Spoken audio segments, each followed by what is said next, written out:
ওমর তো গ্যারান্টি পাওয়া মানুষ, তাও এত চিন্তা।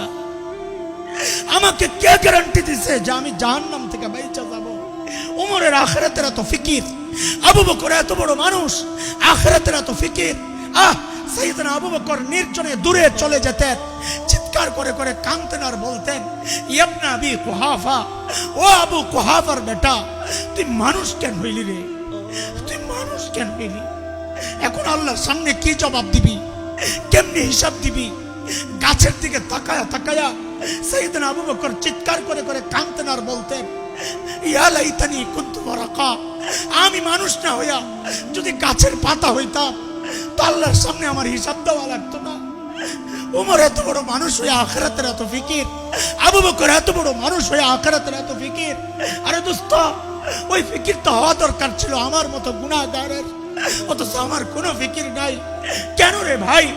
আমাকে কে গ্যারান্টি দিল যে আমার মৃত্যু যন্ত্রণা হবে না?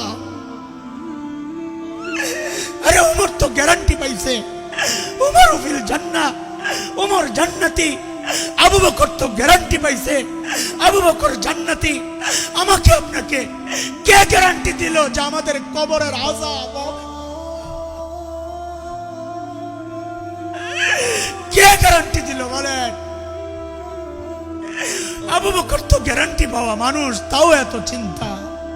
ওমর তো গ্যারান্টি পাওয়া মানুষ, তাও এত চিন্তা। আমাকে কে গ্যারান্টি দিছে যে আমি জাহান্নাম থেকে বাইচা যাব, জান্নাত পায়া যাব? ওমর তো গ্যারান্টি পাইছেন, ওমর ফিল জান্নাত, তাও কান্দে, তাও কান্দে। আমার আপনার চেহারার দিকে আম খাস সব শ্রেণীর মানুষের অবস্থা একটাই, চেহারা দেখলে বুঝার উপায় নাই যে মানুষটার মৃত্যুর ভয় আছে, বহুদিন বাঁচবে। আরে এমনও তো হতে পারে এই জায়গায় বহু ভাই আছে, বহু মানুষ আছে যার কাফনের কাপড় দোকানে চলে আসছে। এমনও তো হতে পারে কালকে খবর আসতে পারে হাসান জামিল তার দুনিয়ায় নাই, এমনও তো খবর আসতে। কেন এমন নিশ্চিন্ত হয়ে গেল? চুল পাইকা পাইকা সাদা হয়ে গেছে, গুনাহ ছাড়তে পারি না। দাড়ি পাইকা সাদা হয়ে গেছে, গুনাহ ছাড়তে পারি না। অথচ মালিক ডাক দিয়া দিয়া বলতেছেন, আলাম ইয়ানি লিল্লাযিনা আমানু আন তাখশা কুলুবুহুম লিযিকরিল্লাহ। আল্লাহর ভয়ে গুনাহ ছেড়ে দেওয়ার, আল্লাহর ভয়ে অন্তরটা কেঁপে ওঠার এখনো কি সময় হয় নাই? আর কত, আর কত? ও ভাই, আর কত, আর কত? বলো, মালিকের দুয়ারে কবে ফেরত আসবা? কবে আসবা বলো?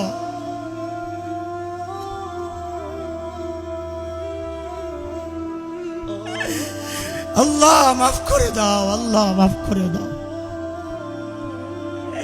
এই জন্য আল্লাহ মায়া করে ডাক দিয়া বলতেছেন, ইয়া আইয়ুহাল্লাযীনা আমানুত্তাকুল্লাহ ওয়াল তানজুর নাফসুম মা কদ্দামাত লিগাদিন ওয়াত্তাকুল্লাহ।